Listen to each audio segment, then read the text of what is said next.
capítulo 1 de Efésios.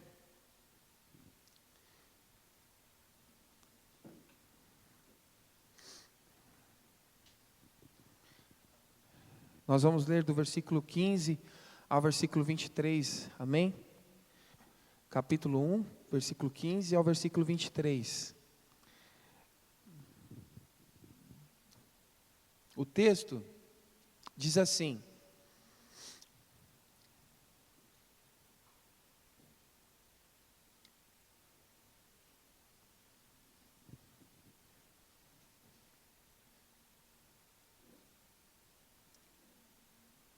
glória a Deus. Deus é bom em todo tempo.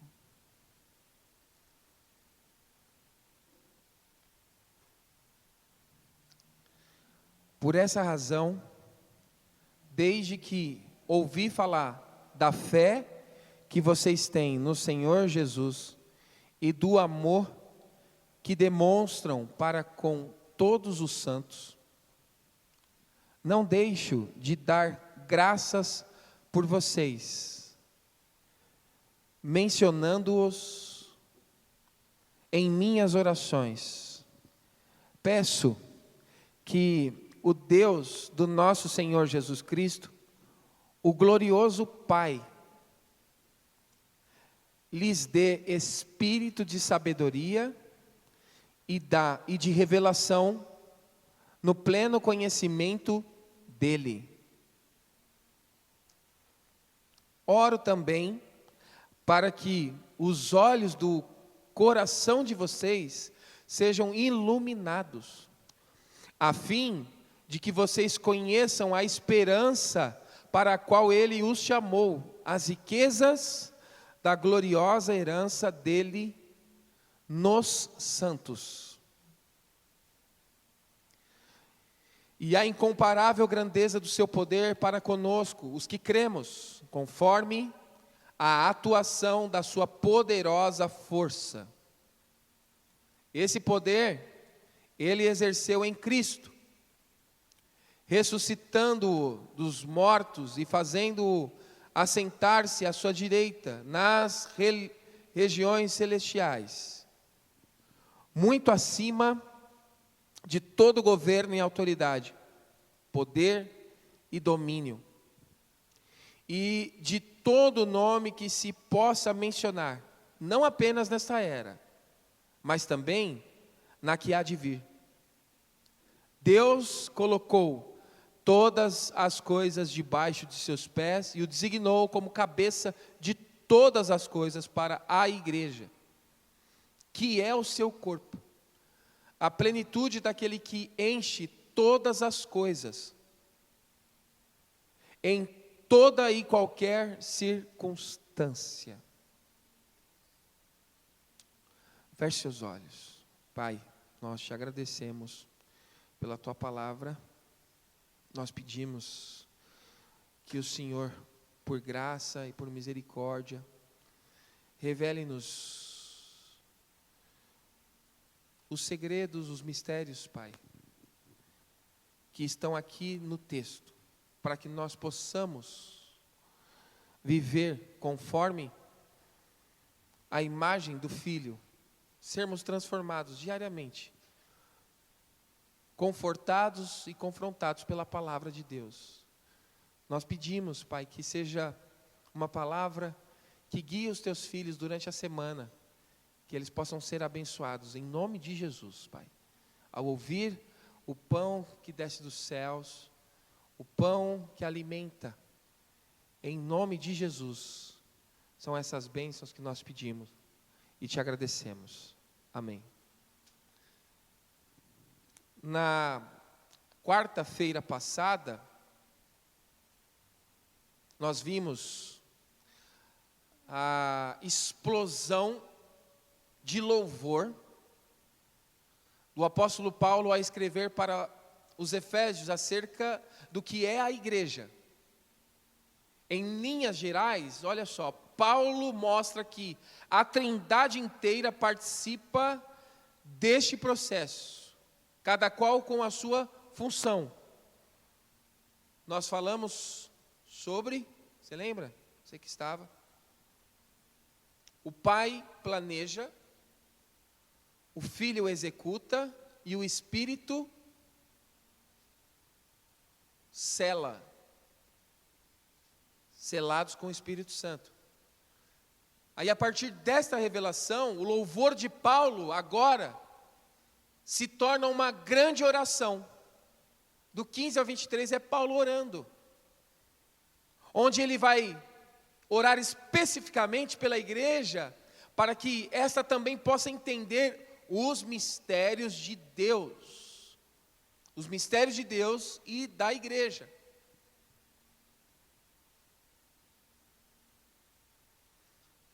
Agora, eu vou te fazer uma pergunta. Olha só. Vê se essas orações são familiares com você. Senhor, abençoa-nos hoje. Já orou assim? Pai, por favor, ajude-me a encontrar uma vaga no estacionamento perto da entrada. Hã? Já orou assim, Miriam? Não é?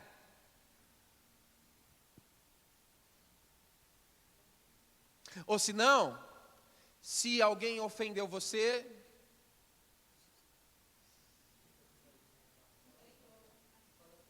aí você fala assim, vou pôr no joelho.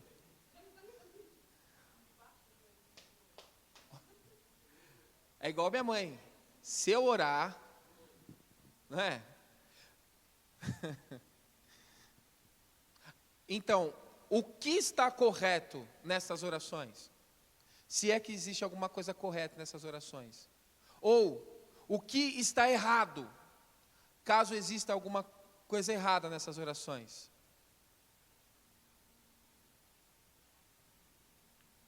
Que papel a oração exerce na sua vida diária?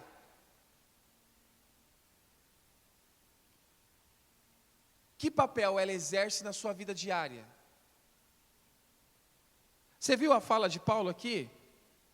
Por essa razão, desde que ouvi falar da fé que vocês têm no Senhor Jesus e do modo que demonstram para com todos os santos, não deixo de dar graças por vocês, mencionando-os em minhas orações.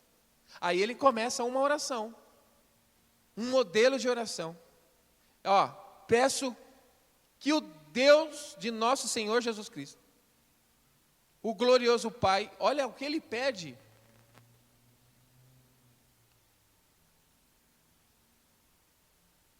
Lhes dê espírito de sabedoria e de revelação. No pleno conhecimento de Deus. Está orando pelos santos em Éfeso.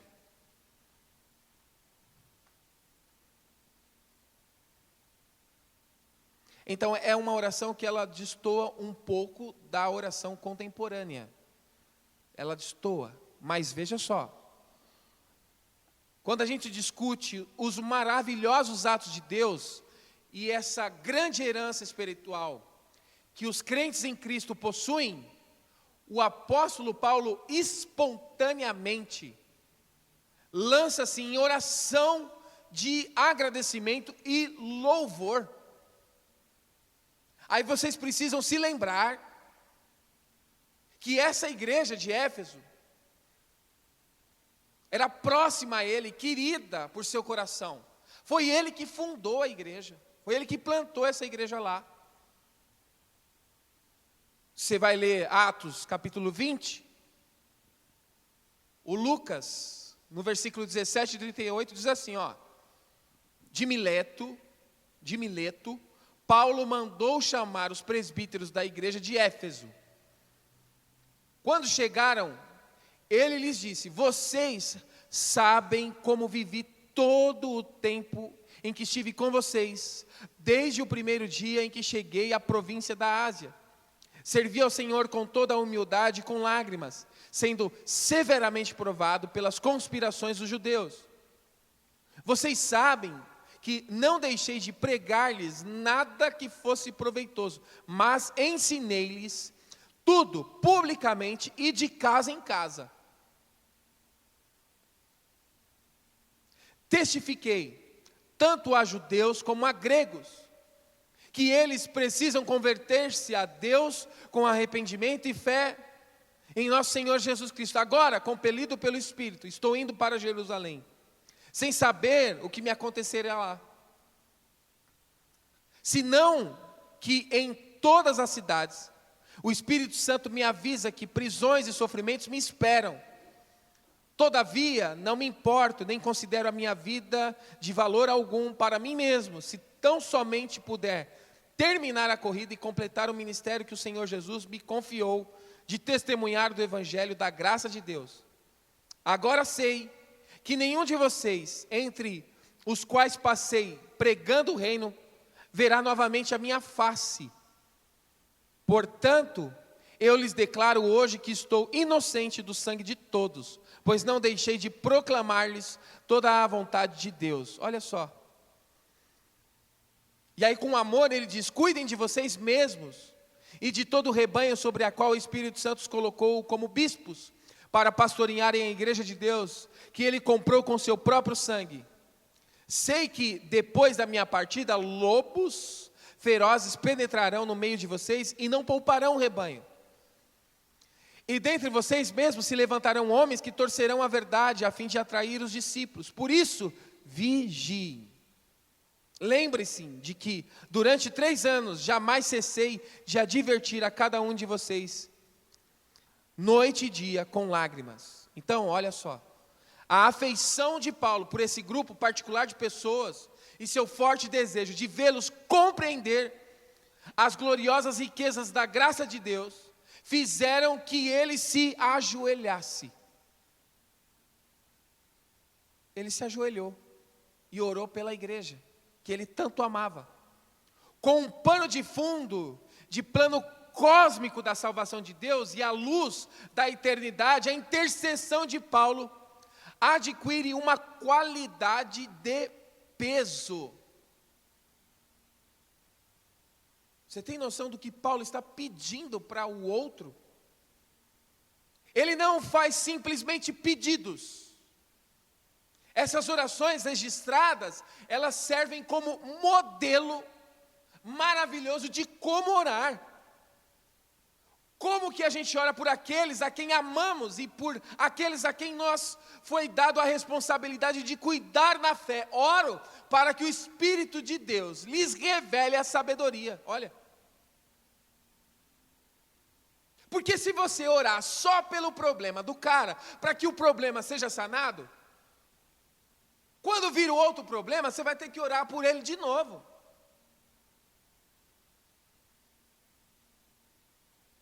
Paulo, ele está fazendo uma oração para resolver o problema de uma vez. Eu oro para que o Espírito revele a vocês como vocês têm que fazer em todos os problemas que vierem.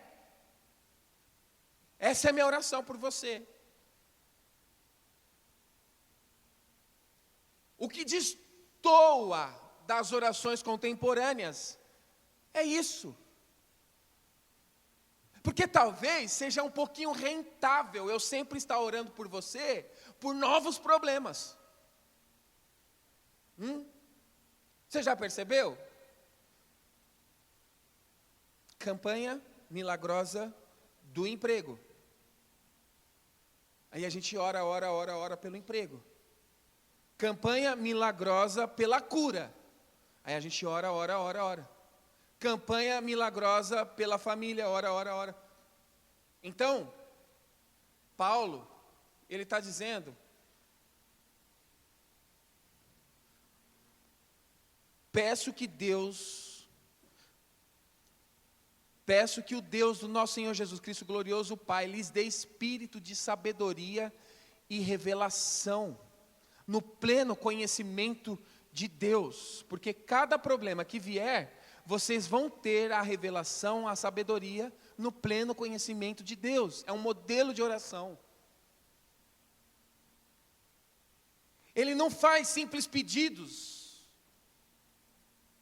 Essas orações registradas, elas servem como um modelo maravilhoso de como orar por aqueles a quem amamos. inspiradas pelo Espírito Santo, elas também revelam as propriedades que estão no coração de Deus para seu povo. Vamos olhar agora para o tipo de oração que agrada a Deus. Tem uma oração que agrada a Deus. O que é a oração? Companheirismo e comunhão com Deus envolvendo adoração, veneração, louvor, agradecimento, súplica, pedido, confissão, arrependimento, meditação, dedicação, intercessão, oração. Baseado na convicção de que Deus ouve seus filhos, a oração do cristão é dirigida a Deus por meio, em nome de Jesus Cristo, seu Filho. Em nome de Jesus. A oração é formulada em parte pela premência das necessidades humanas, ou pela prioridade das necessidades humanas. E em parte, graças à promessa e ao desafio da palavra de Deus. Agora, tem uma oração que é a oração pessoal. Ela é modelada pela consciência da presença de Deus. Como é isso? Eu não posso fazer. Não tem nada que eu possa fazer, mas eu vou orar para alguém. Eu vou orar para o Deus. Então eu tenho consciência de quem Ele é. Eu sei para quem eu estou me dirigindo. A oração comunitária, ela é um sopro vivo da igreja. Mediante a oração, a igreja resiste aos assaltos de Satanás.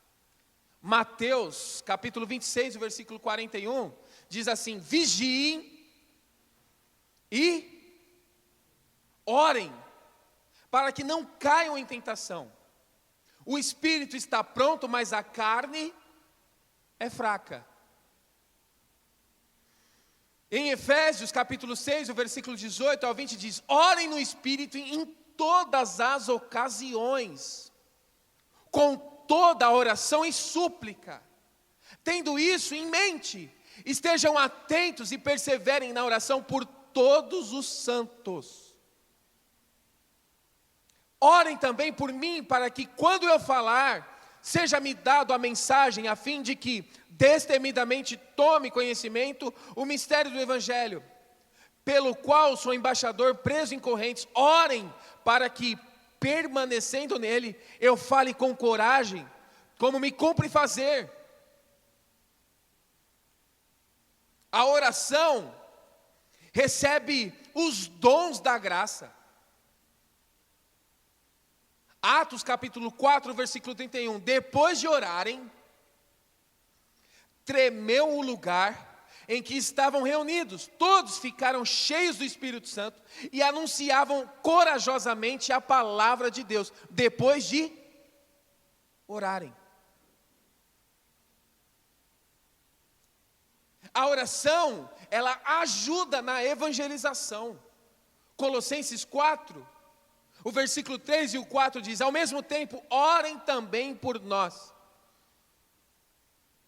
para que Deus abra uma porta para a nossa mensagem, a fim de que possamos proclamar o mistério de Cristo, pela qual estou preso. Orem para que eu possa manifestá-lo abertamente, como me cumpre fazê-lo. E olha só, a sua oração, ela também pode acelerar o retorno de Cristo. Como pode? Apocalipse capítulo 22, versículo 20. Aquele que dá testemunho destas coisas diz: sim, venho em breve. Amém? Vem, Senhor Jesus. Maranata. Agora, as orações de Paulo. Essas orações de Paulo são feitas aonde? Algumas delas, e as mais bonitas dela, na prisão. Na prisão. Efésios 1, do 15 ao 23, Paulo está preso. Capítulo 3, do versículo 14 ao 21, Paulo está preso. A oração que ele faz em Filipenses, capítulo 1, do versículo 9 ao versículo 11, Paulo está preso. Colossenses capítulo 1, do versículo 9 ao 12, Paulo está preso. Paulo menciona as bênçãos que deseja que os crentes conheçam.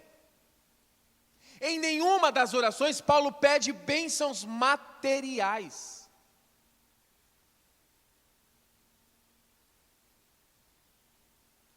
E há dois extremos em relação à questão das bênçãos de Deus.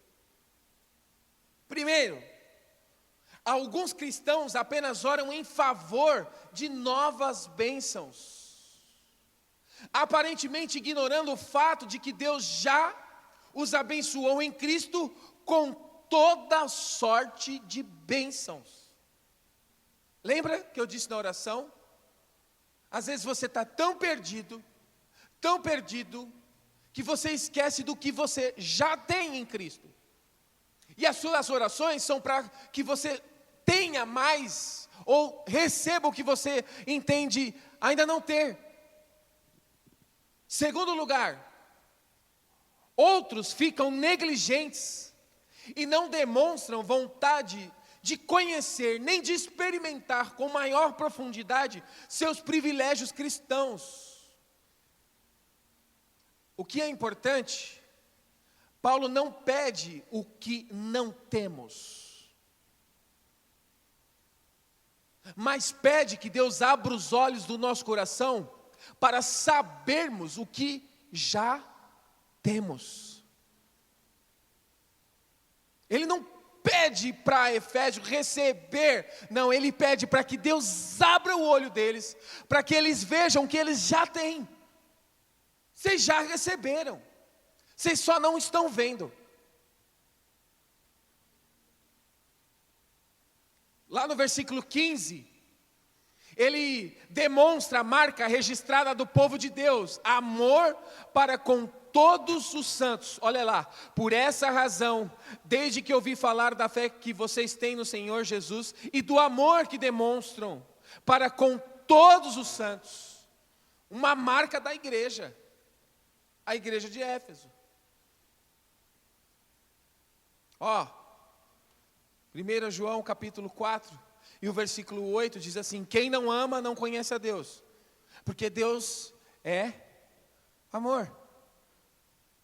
No versículo 20 e o versículo 21 do 1 João capítulo 4, ele diz: se alguém afirmar, eu amo a Deus, mas odiar seu irmão é mentiroso. Pois quem não ama seu irmão, a quem vê, não pode amar a Deus a quem não vê.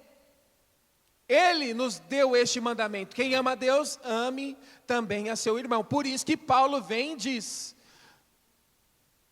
que demonstram para com todos os santos, o amor que demonstram para com todos os santos. No versículo 16, ele é contundente, ele bate na pedra, ele fala: não cesso. Talvez seja uma repetição da mesma ideia encontrada em 1 Tessalonicenses capítulo 5 e o versículo 17. Lembra desse texto? 1 Tessalonicenses capítulo 5 e o versículo 17. Lê aí, Guzula. Orem sem cessar.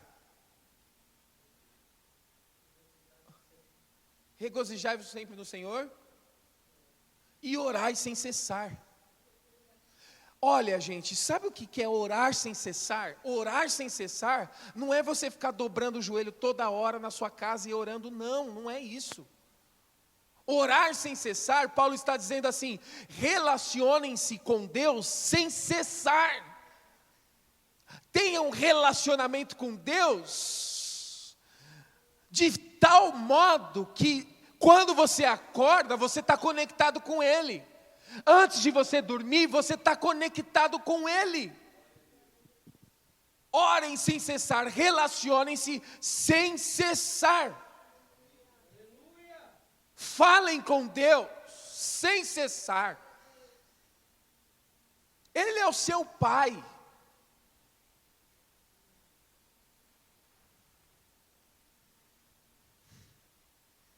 Sabe, algumas das cabeçadas que os cristãos levam na vida Talvez algumas delas poderiam ser evitadas se esse texto fosse uma verdade. Ore sem cessar.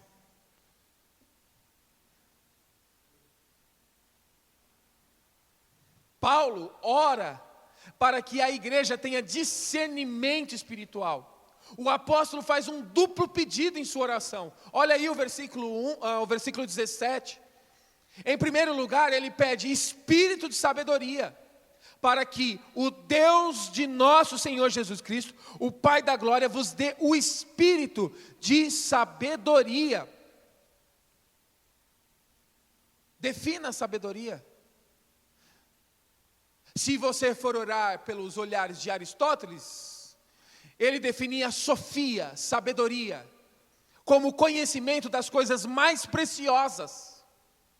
O outro filósofo, Cícero, como o conhecimento das coisas humanas e divinas. A sabedoria é a resposta aos problemas eternos da vida, aos problemas eternos da morte, de Deus e do homem, do tempo e da eternidade. Então você consegue resolver esses problemas que são passageiros com uma sabedoria eterna. Sabe o que é resolver um problema passageiro com a sabedoria eterna?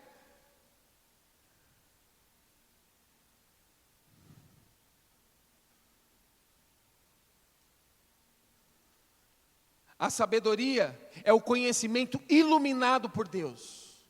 A mente natural não consegue discernir as coisas espirituais. Nós somos como o servo Geazi. Só vemos com os olhos da carne, mas não com os olhos espirituais. E Paulo está pedindo sabedoria. Sabedoria é olhar para a vida com os olhos de Deus. É ver a vida como Deus vê. Sabedoria não é sinônimo de conhecimento.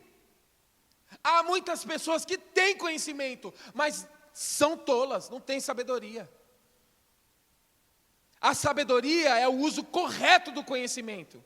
O Dr. Russell Shedd, ele disse que sabedoria apresenta olhar para a vida com os olhos de Deus e perceber o que Ele está fazendo para depois envolver-se nisso. Sabedoria.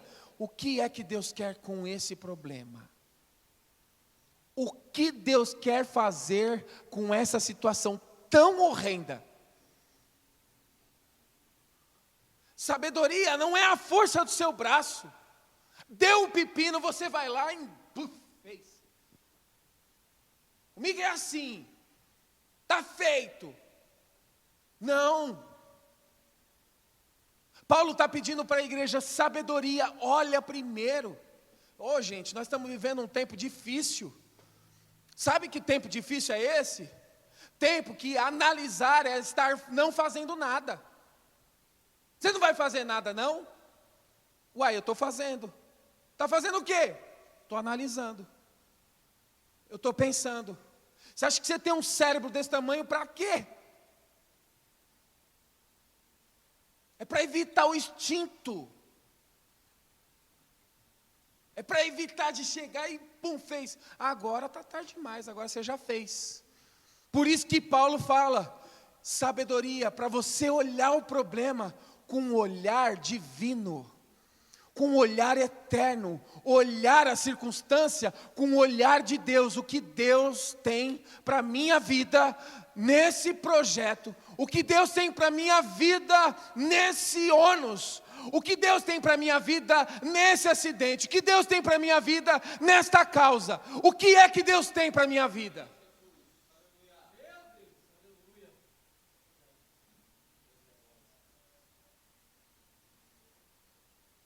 Aí agora que você orou, agora que você falou com seu pai, agora sim, agora você começa a se envolver nisso. Sabedoria divina.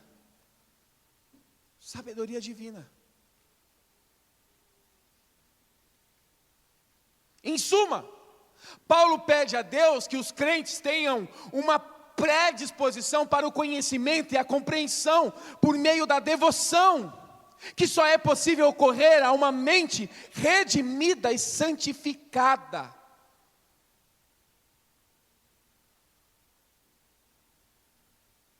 A esperança do chamamento de Deus, versículo 18.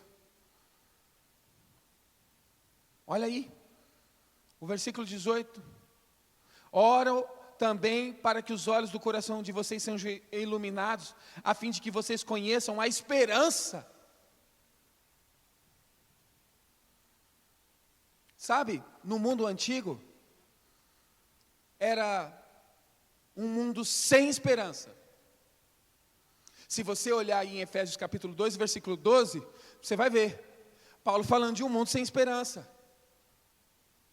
Tinha uma frase muito corriqueira no mundo antigo. A expressão se dizia: nunca ter nascido é a melhor felicidade. Nunca ter nascido é a maior felicidade.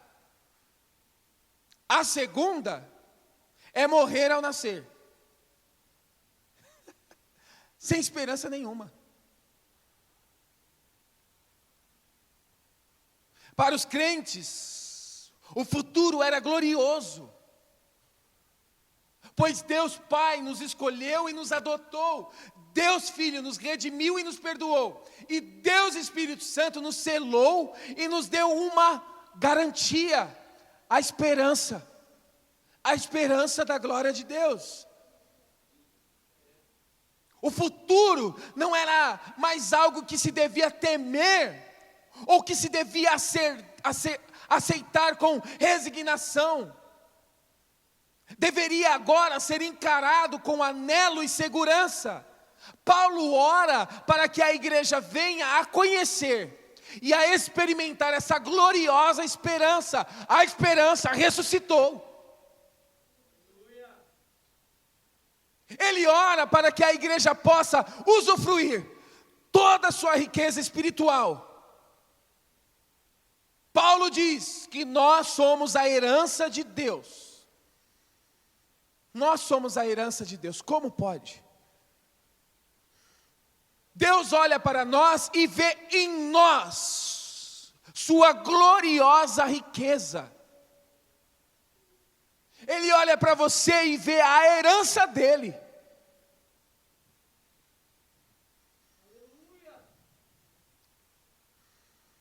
Jesus verá o fruto do seu penoso trabalho e ficará satisfeito. Isaías 53 e o versículo 11. Paulo expressa aqui o desejo de que os crentes, olha aí de Caios, compreendam quão preciosos eles são para Deus. Paulo está dizendo que eles são o troféu da graça de Deus. O tesouro deles está em Deus, e num sentido bem verdadeiro, o tesouro de Deus está nos santos. Paulo ora para que os crentes possam entender o quão preciosos eles são para Deus. Somos a igreja que Deus prometeu com o seu sangue ao seu Filho amado. Atos capítulo 20 e o versículo 28. Nós somos essa igreja. No versículo 19 ao versículo 23, você vai ver a grandeza do poder de Deus agora. Olha lá como ele começa: a incomparável grandeza do seu poder para conosco, os que creem conforme a atuação da sua poderosa força. Se o chamamento de Deus olha para o passado e a herança, para o futuro, o poder de Deus olha para o presente. Paulo enfatiza o poder de Deus usando 4 palavras distintas para a palavra poder. Aí no versículo 19, e qual é a suprema grandeza do seu poder para conosco, os que cremos. segundo a atuação da força do seu poder. A primeira palavra que ele usa é dunamis. Dunamis. Dunamis. Traz a ideia de uma dinamite, um poder irresistível. A segunda palavra que ele usa é energeia. Energeia. O poder que trabalha como uma energia. A terceira palavra que ele usa é kratos. Poder ou força exercida. A quarta palavra é ischus. Poder grande, força inerente. Paulo faz uso dessas 4 palavras para enfatizar a plenitude e a certeza desse poder. Agora, gente, sabe que poder que é esse?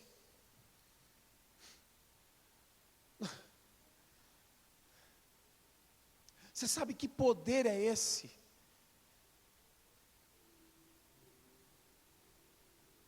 Vocês têm noção de que poder que é esse? Esse poder é tão tremendo que é o mesmo que Deus exerceu para ressuscitar seu filho. É o mesmo poder. É o mesmo poder que Deus traz Jesus da morte para a vida. É esse poder. E a incomparável grandeza do seu poder para conosco. O poder de Deus que está à nossa disposição é visto em 3 eventos sucessivos. Versículo 20, ressurreição de Cristo. No versículo 20 e 21, a ascensão e entronização de Cristo. Aí no versículo 22 e 23, o senhorio de Cristo sobre a igreja e o universo. É com esse poder. Qual é a medida do poder de Deus? Você sabe? Qual é a medida do poder de Deus? Algo do superlativo desse poder é ressaltado pelo notável acúmulo de termos. Paulo usa termos fortes, suprema grandeza do seu poder. Ele fala de atuação, força, poder. No versículo 19. Essa abundância de palavras sugere a ideia de poder cuja simples expressão exaure os recursos da linguagem e chega a desafiar a enumeração. A gente não consegue falar desse poder, a gente não tem palavras para falar desse poder, tamanho poder. Qual é a suprema demonstração do poder de Deus? Qual é a suprema demonstração do poder de Deus para comigo, pobre pecador? Olha o que ele diz aí no versículo 20 e o versículo 21. Do versículo 20 ao 23, olha o que ele diz.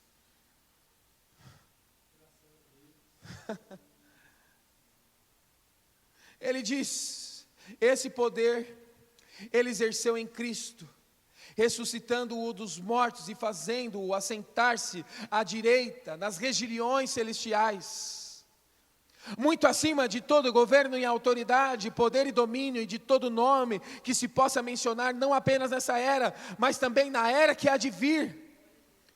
E ele continua dizendo, e ele fala, Deus colocou todas as coisas debaixo de seus pés e o designou como cabeça de todas as coisas para a igreja, que é seu corpo, a plenitude daquele que enche todas as coisas, em toda e qualquer circunstância.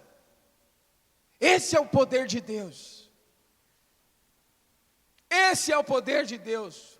O poder que atua nos crentes é o poder da ressurreição. Se eu morrer, eu ressuscito. Você consegue ter certeza disso, falar isso com convicção. Esse é o poder de Deus, através de Jesus Cristo. Se eu morro, eu ressuscito. Se eu morro, eu saio da morte para a vida eterna, através do poder de Jesus Cristo. Esse é o poder que Ele tem para mim e para você.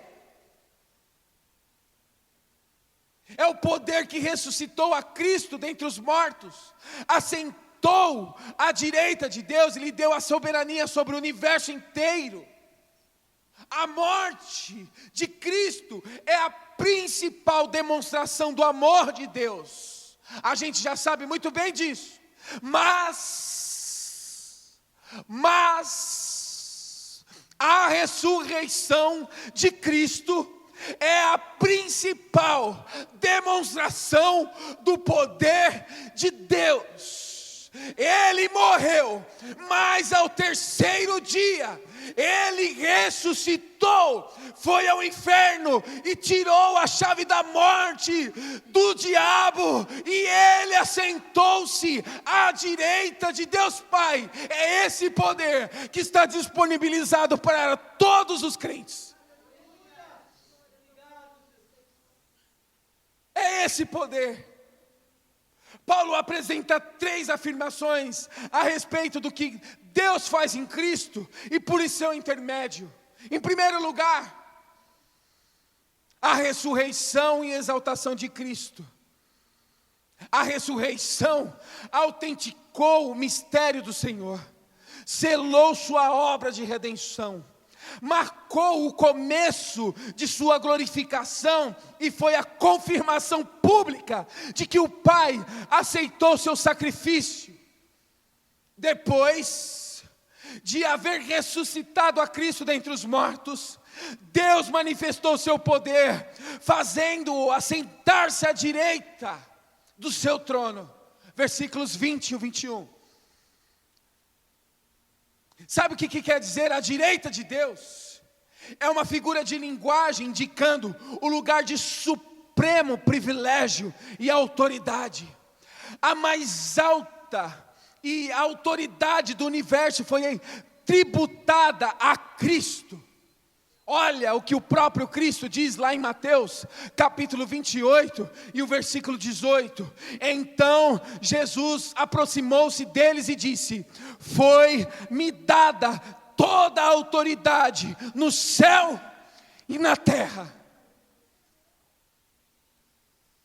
Ele foi entronizado acima de todo principado e autoridade. É o que diz aí no versículo 21. Em segundo lugar, o domínio universal de Cristo. A exaltação de Cristo abrange o soberano domínio sobre toda a criação. A cabeça que um dia foi coroada com espinhos, leva agora o diadema da soberania universal. Todas as coisas estão sujeitas a Cristo. Todo joelho se dobra diante dele, no céu, na terra e debaixo da terra. Filipenses capítulo 2, os versículos 9 ao 11. Por isso, Deus o exaltou à mais alta posição e lhe deu o nome que está acima de todo nome, para que ao nome de Jesus se dobre todo joelho no céu, na terra e debaixo da terra, e toda língua confesse que Jesus Cristo é o Senhor, para a glória de Deus Pai. Em terceiro lugar, a preeminência de Cristo sobre a igreja. Versículos 22 e o 23. Aqui eu encerro.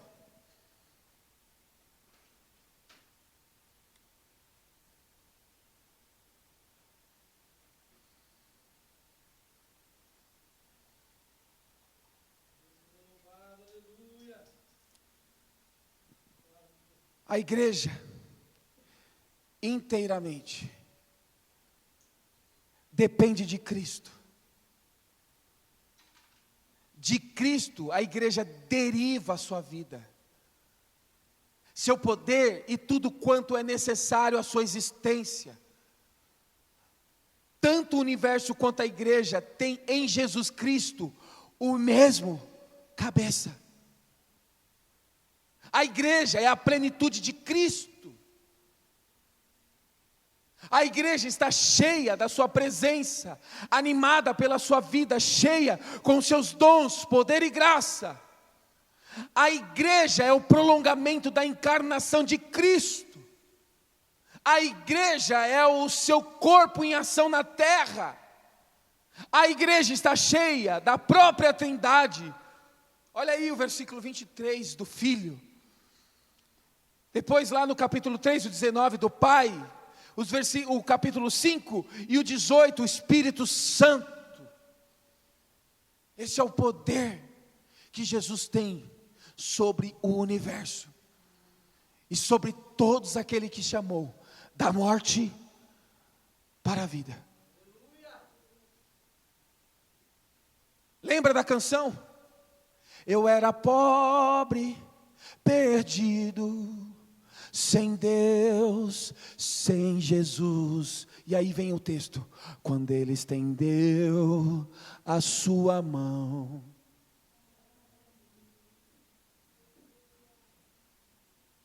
Ele te arrancou do lamaçal do pecado.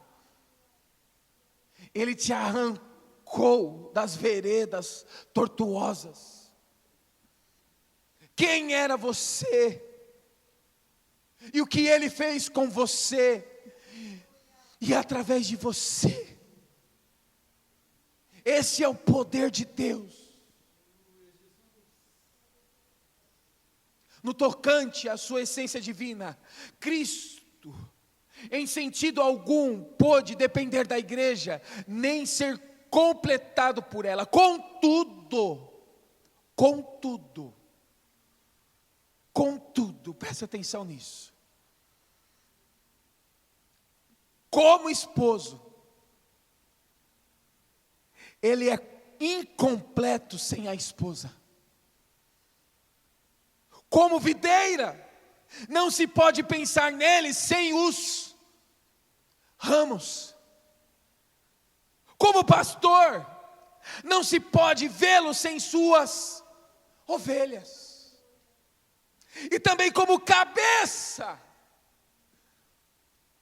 ele encontra a sua plena expressão em seu corpo, que é a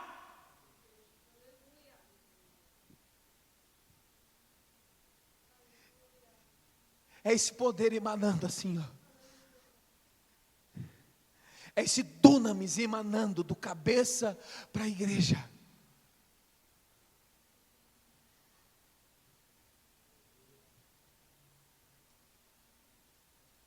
Antes de orar, eu tenho umas perguntas para te fazer. Você tem usufruído as riquezas que tem em Cristo?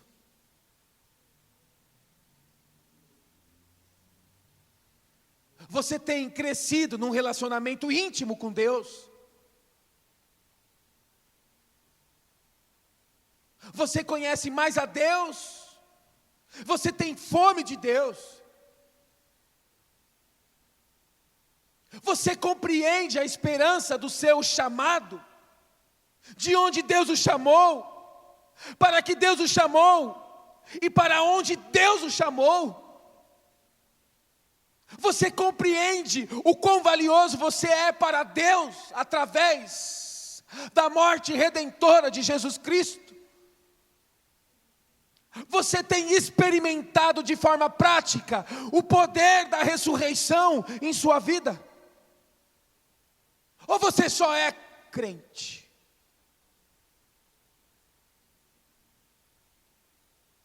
Colossenses capítulo 1, versículo 9 ao 11.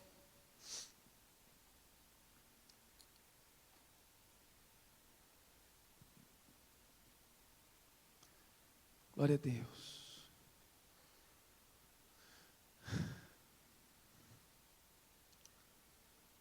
Por essa razão,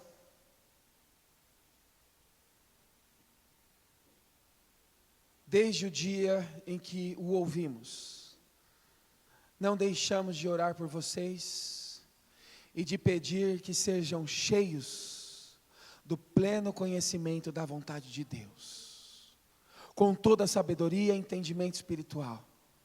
E isso para que vocês vivam, olha só, e isso para que vocês vivam de maneira digna do Senhor, e em tudo possam agradá-lo, frutificando em toda boa obra, crescendo no conhecimento de Deus, e sendo fortalecidos com todo o poder, de acordo com a força da sua glória, para que tenham toda a perseverança e paciência com alegria.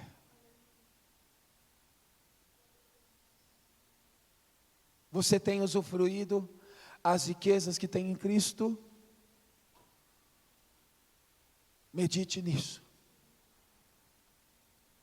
Você tem crescido num relacionamento íntimo com Deus? O que você tem feito com esse poder todo?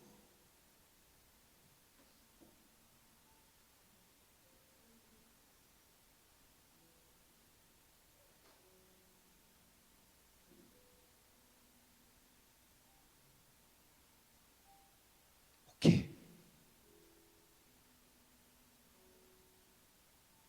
Feche seus olhos, abaixe sua cabeça.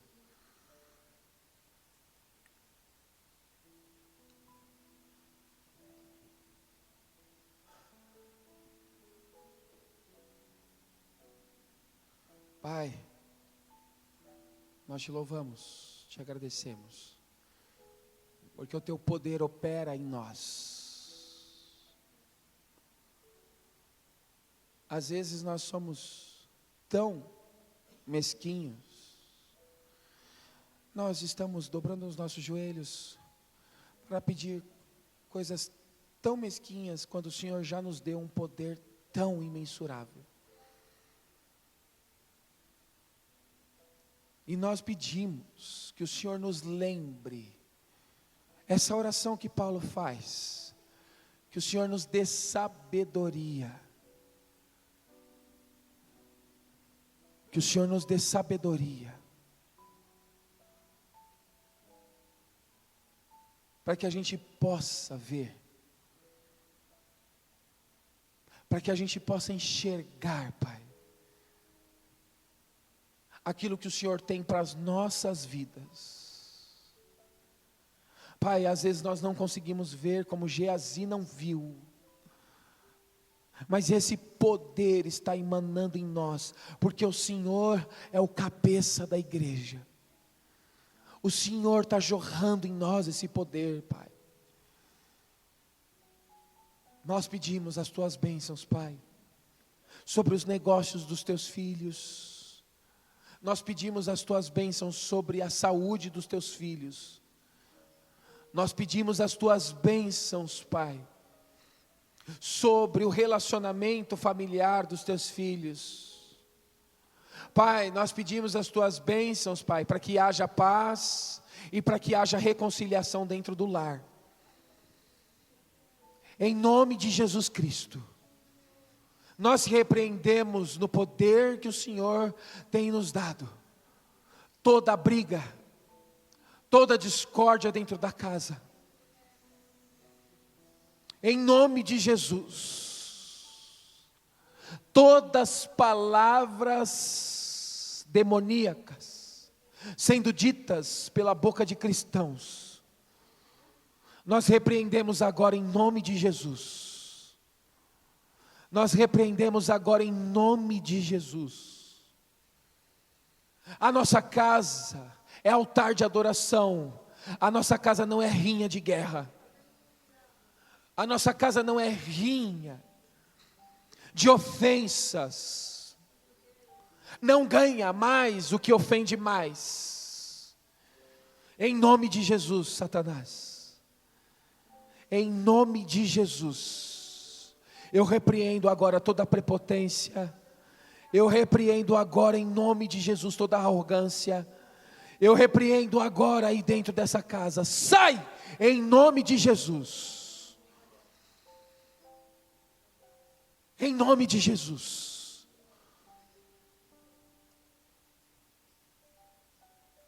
E que a paz que excede todo o entendimento, Pai. Que a paz que excede o entendimento possa reinar e pairar, Pai, na semana dos teus filhos, em nome de Jesus, onde eles colocarem os pés, as mãos, que eles possam se lembrar que eles são poderosos, porque Cristo é o cabeça da igreja. Nós pedimos essas bênçãos, em nome do Pai, do Filho e do Espírito Santo. Amém. Glória a Deus. Porque grande és tu, maravilhas fazes tu, não há outro igual a ti. Não há outro igual a ti, porque grande és tu, maravilhas fazes tu, não há outro igual a ti. Não há outro igual a ti. Coloque-se de pé em nome de Jesus.